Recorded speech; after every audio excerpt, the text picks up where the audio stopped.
అజయ్ బాబు గారు చేయబట్టే ప్రవీణ్ పగడాల్ అనే వ్యక్తి చనిపోయిన తర్వాత అంటున్నా. అక్కడ వెళ్ళి ఏం చేశారు అటౌట్. ఇప్పుడు చాలామంది పాస్టర్లు ఫస్ట్ డే మీరు మంచిగా గమనించండి, ఫస్ట్ డే పాస్టర్లు అందరూ ఏమని క్లిపేజ్ చూపించారు, పాస్టర్ గారిని ప్రవీణ్ పగడాల గారి పైన హత్య ప్రయత్నం జరుగుతుంది అని చెప్పి పోస్ట్ పెట్టారని చెప్పి చాలామంది చెప్పడం జరిగింది. పాస్టర్లే చెప్పారా లేదా?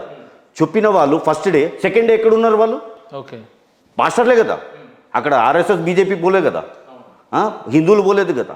అక్కడ ఈ పాస్టర్లే చెప్పిన తర్వాత ఆ పాస్టర్లు ఎక్కడ, మళ్ళీ ఆ వాయిస్ ఎక్కడ? వీళ్ళే మళ్ళీ వెళ్ళి మొత్తం సీన్ అంతా డైవర్ట్ చేశారు. హిందూ సంఘాలని చెప్పి, సరే హిందువులే చేసి ఉండొచ్చు, తేవండి, తెచ్చియండి, ఆధారాలు తేవండి. అక్కడ పవన్ కళ్యాణ్ అంటే హిందూ హత్య చేస్తే సరే నేను చెయ్యను అని చెప్పడు. ఎవడైనా సరే పవన్ కళ్యాణ్ గారు నాకు ఆధారాలు తెచ్చివ్వండి లోపలేస్తా అంటారు. అంతేగాని హిందూ చంపితే ఒక చట్టము, క్రైస్తవుడు చంపితే